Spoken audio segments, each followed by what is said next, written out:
Hello, today we're going to be covering 7-7, which honestly 7-7 is kind of a combination of 7-5 and 7-3, but it's very similar to 7-3. So I know that's been a long time since we've looked at 7-3, and 7-3 was really about foiling or multiplying with special products.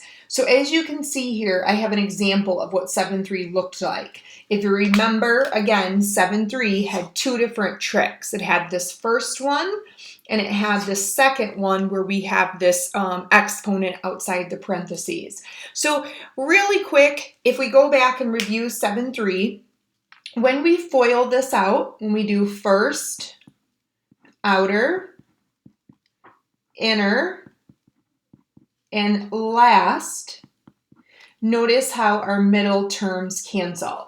And many people call that the difference of two squares. And so what you're going to see in today's lesson is they're just going backwards. They're going to give you this, and they expect you to produce the two binomials. So we're still factoring as we did in the two other lessons with 7-5 and 7-6.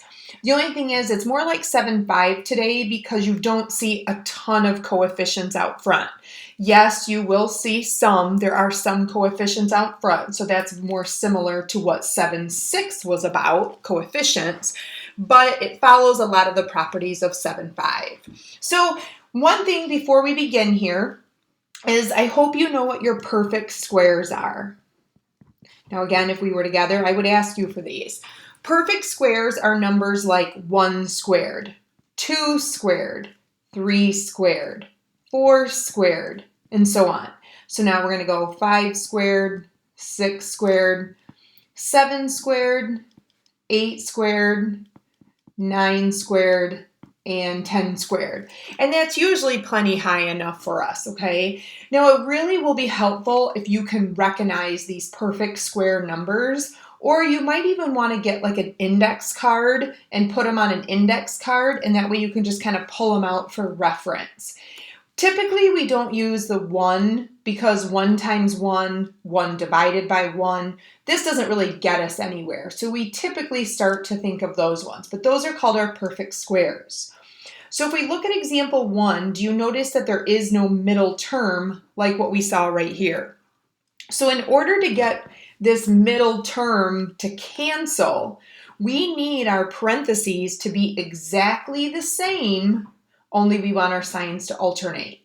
Because if our numbers were not exactly the same, like if up here, if this was not a 2 and a 2, if they would have tried to use x plus 4 and x minus 1, notice I can still get the minus 4, but I would have created a middle term. So the only way that you can get your middle terms to cancel each other is if the parentheses are exactly the same, but the signs have to alternate. So we look at this and we ask ourselves, okay, what multiplies to get s squared? So we know it's s times s. We know our last symbol is a subtraction, so we know that these have to alternate. And honestly, it doesn't matter which one goes first, the plus sign or the minus sign. And now you need to ask yourself, what multiplies to get 49 that is the exact same number times itself? And if you notice, 49 is listed up here in our perfect square. So that would be 7 times 7. And if we check our outer, we get a -7, and our inner is a +7. And you notice how they cancel. So this is kind of a trick. Again, if you notice, it's called special products. Today's lesson is about two different ones, but what you're going to see is they're all perfect square numbers. So let's try number 2. We put our two binomials down. Notice there is no greatest common factor, so we don't have anything to pull out. And so we've got t squared, so that would be t times t. Our last symbol is the subtraction, so they're going to alternate, and it's just by habit. A lot of times I do the plus sign first. It's just my habit. And then 81, again, you need to think of what number multiplies times itself to get you 81. And also, if you notice up here, it's a perfect square. So that's going to be 9 times 9. And if you check your outers, You get a -9 and a +9. So those would cancel each other out. If you look at number 3, you'll notice that this is kind of written backwards, but that's okay. Don't change it. If you notice that 16 is perfect, x squared is perfect. So we just want to leave it the way it is. It's just when we factor it, the number comes first. So instead of having the number at the end like we did on number 2, the number comes first. So you ask yourself what times itself gets you to 16. A lot of times my brain always wants to go 2 times 8, but that's going to create a middle term. So I want to think of 4 times 4. And because this is a subtraction, I know they're going to alternate. And then the only way to get x squared is to be x times x. Okay, so it looks backwards, but it actually is still correct. Now, in this next row, you'll notice that they added a coefficient out front. So that's kind of similar to lesson 7.6. Only in this lesson, it's not nearly as hard. First, there's no greatest common factor, but you should also notice that these are both perfect squares. So 4 would be 2 times 2. And then you would also have g times g. Our symbol is still a subtraction, so we would use both, we would alternate them, 1 plus, 1 minus. And then 25 is 5 times 5. And let me just show you, if you check your outer, you would get a -10g. And if you do your inner, you get a +10. So notice a negative and a positive cancel each other out. So even though you have a coefficient out front, as long as it's a perfect square, it's okay. So why don't you pause the video here and try numbers 5 and 6. All right, hopefully you tried them. Number 5 would be 6h and 6h, because 6 times 6 is 36. We're going to have our alternating signs again. And 121 I actually don't have listed up here, but if you're ever not sure of what it might be, on the calculator, you can always take the square root. So if you take the square root of the number, that'll also give you the answer. So notice it's going to be 11 times 11. Okay? And then number 6, 81 again, we're seeing is 9 and 9. And how about this time I'll put the subtraction first. I'll put the minus and then the plus. Remember, the commutative property tells us it doesn't matter which one comes first. All right, and then 49 would be 7k and 7k. And that would still make our middles drop. Okay? So that first trick is actually, I kind of like that one. It goes pretty fast. Now, the second trick is the one where we have this square sitting on the outside. Now, sometimes this one can be, a lot of people can make an easy mistake. You do not want to distribute the square. What you want to do is you want to basically duplicate your parentheses twice, okay? So when we FOIL, first, outer, inner, and last, notice what happens in our middle. Our middle does not drop, but it doubles. So this becomes an 8. Okay? So that was the other trick that we had back in 7.3. Notice this is pretty much the same problem, only I just switched it so that you could see an example with a subtraction sign in the middle. It's just, instead of being a plus in the middle, you're going to end it with a subtraction. So let's just work this out. First, outer, so the outer here, inner, and last. Notice a negative times a negative would be a positive. But when we put these two pieces together, a -5 and a -5, you're going to get a -10.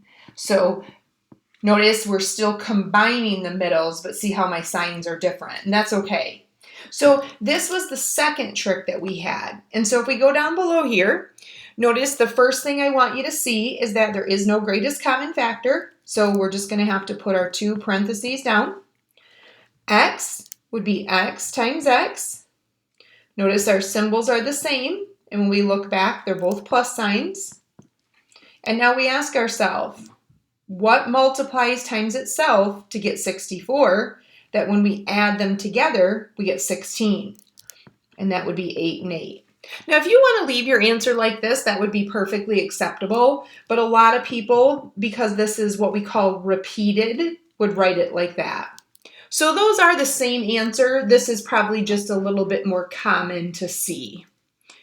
Now, on the next one, if you don't know 196, just grab your calculator like we did again and just take the square root of 196. Let me see if I can lighten it here a little. There we go. 196, and then go ahead and hit enter. Whoops, switched back on me there. I must have had the other option. And notice it's 14. So 14 times 14 gets me the 196, okay? So we're gonna go P times P, 14 times 14, and look at that. 14 plus 14 would give me the 28. And this tells me my signs are the same, and they're both plus. They have to be the same in this rule. So we're gonna get P plus 14 quantity squared. That's more common to see the answer. So if you want to quick pause it, you can. There's just one more right there. That's a minus 26R and a plus 169. Again, we don't have any division symbols in this chapter. All right, hopefully you paused it. The correct answer would be R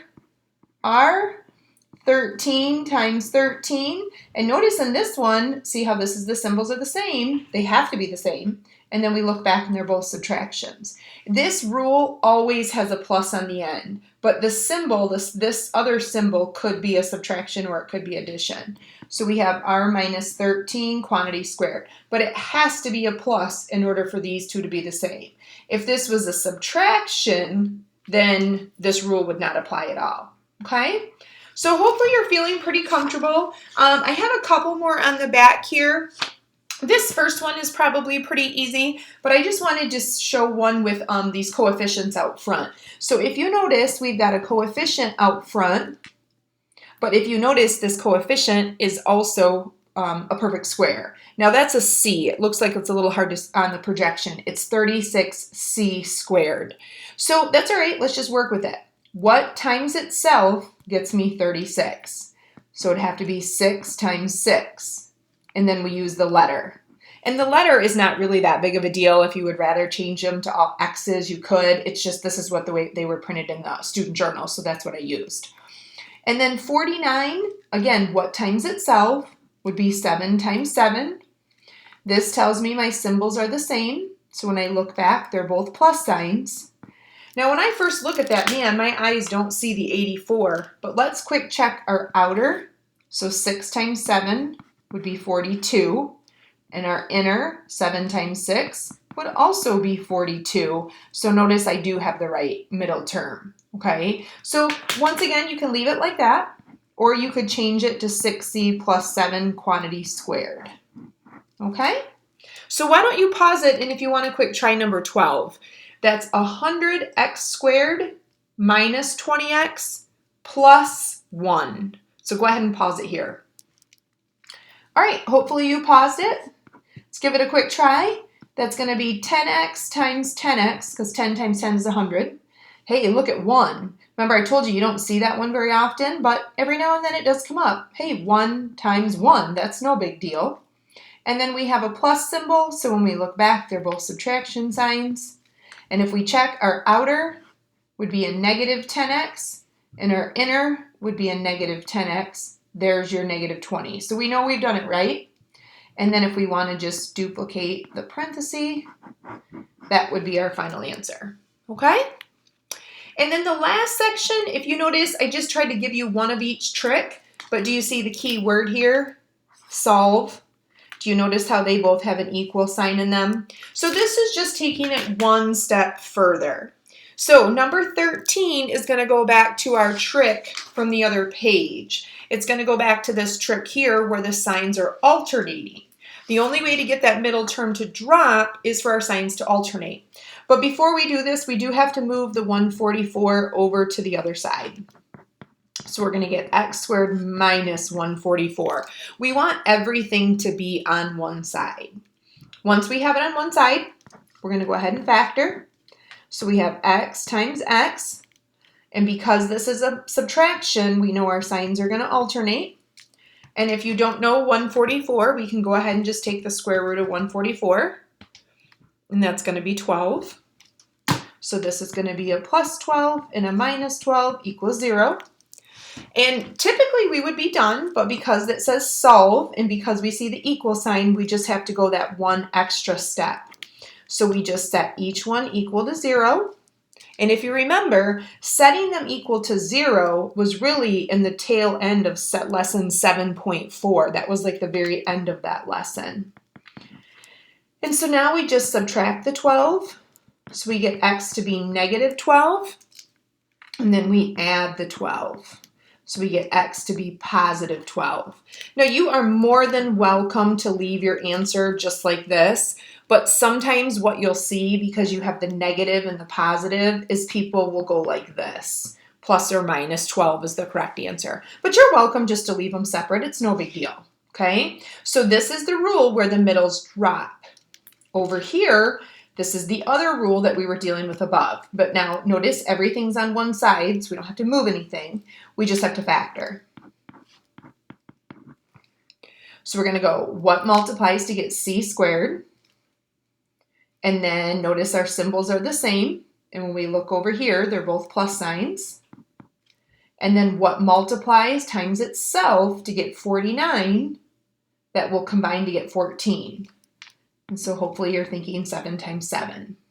Because if we check, the outer is 7, the inner is 7, 7 plus 7. Yep, it works. Now, do you notice that these are exactly the same parentheses? Know how we could write it like this? See how they're exactly the same? That means this only has one solution. So we're going to move the 7 over. And this time, we only get one answer. Excuse me, we haven't really seen that before. But again, in chapter 8, we will talk more about what does one solution versus two solutions mean. But right now, in chapter 7, the whole idea is just to try to get you to solve an equation that has a square term. In Algebra A, we never had these square terms. Like this part would have been gone. So they're just making it a little bit one step harder. We have one more lesson to go. We have 7-8, so just one more type of factoring left. And then after that, we are done with chapter 7.